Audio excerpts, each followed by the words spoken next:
Okay, so today we're going to go over chat automations. These can be really helpful when trying to proactively engage customers in chat and also to let them know about sales or just events or quick emergency messages. There are many uses for this. So first I'll show you how to get there and then I'll show you what you can do with it.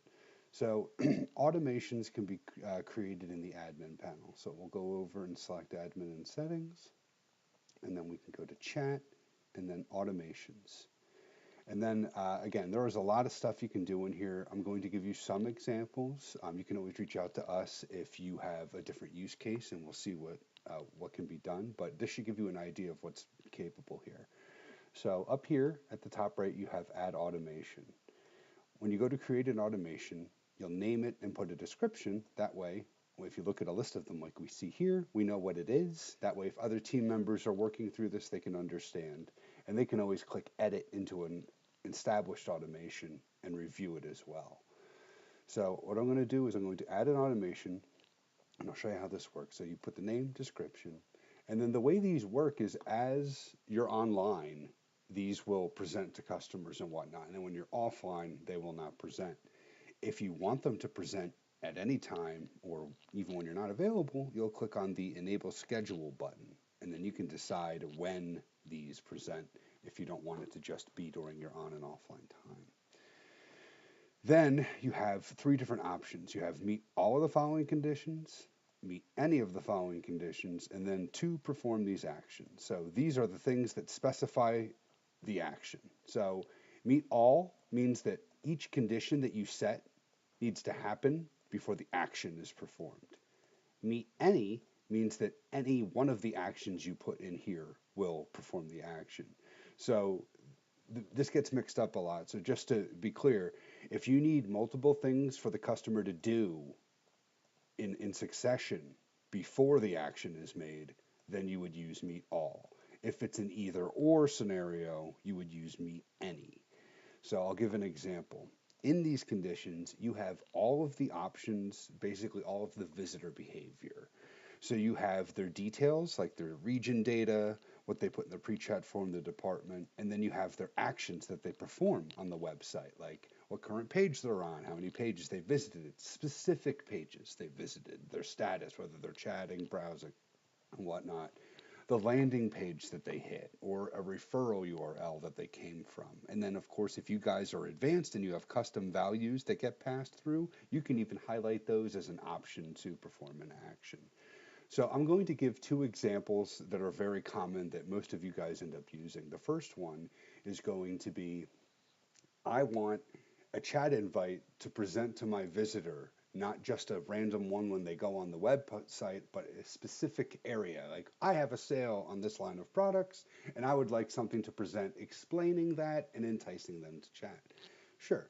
So what you can do is you can do it under meet all or meet any as long as it's one action. If it's multiple actions, then you got to discern. But so for example, here we'll go current page URL, and then you could say like, all right, www.mydomain.com. So whatever your website is, slash product, whatever the page is that has the products and the sale. So you'll say, all right, here's my domain.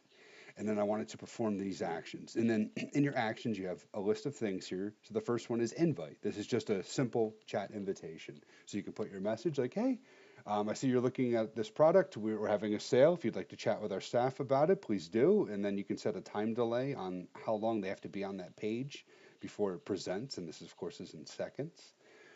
If you don't want it to be a chat invite and you're like, well, can I just have it have like a coupon promo pop out, or I just want a message to present? Like, say, for example, this was during COVID. People would say, hey, I can't get to my web team right now, but we're shut down and I need a message to pop up so nobody thinks that they can come in today or whatever.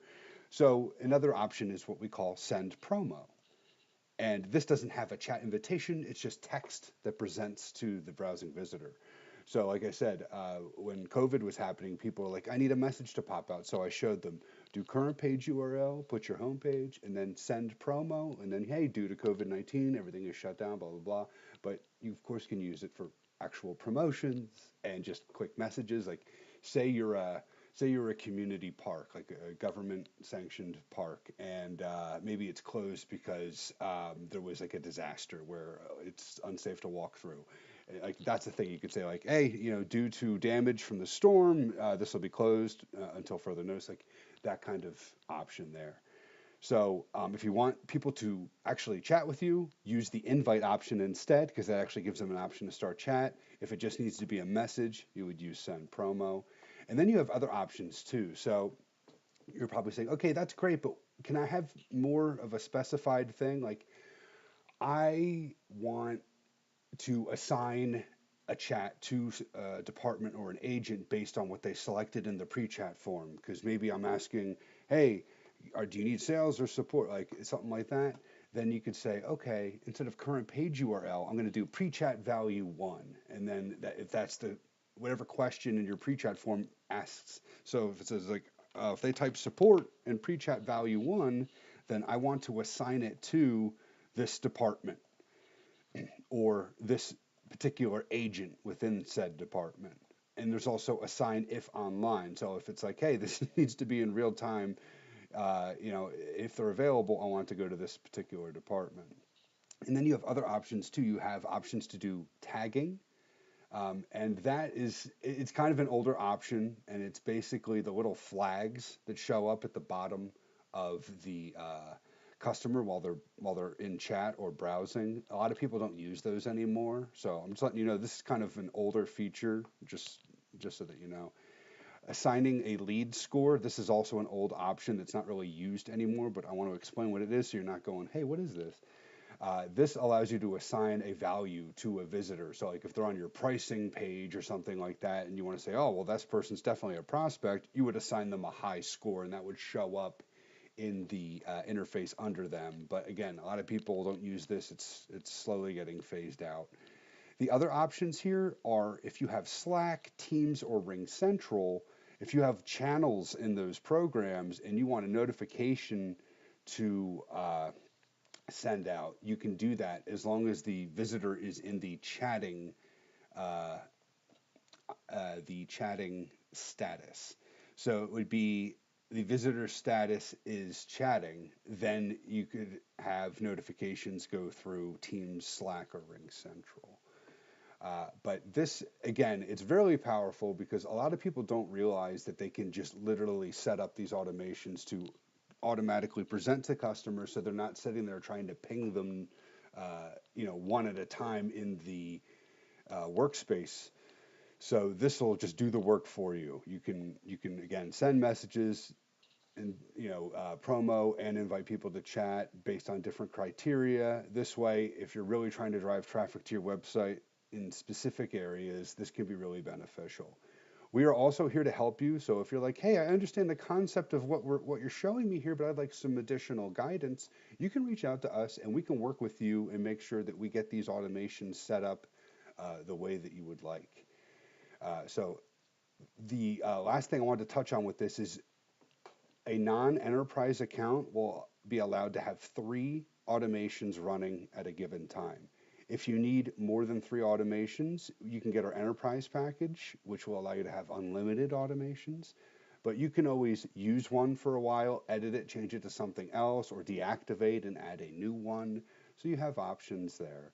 But again, please reach out to us if you have any questions on setting up automations. We will gladly assist you.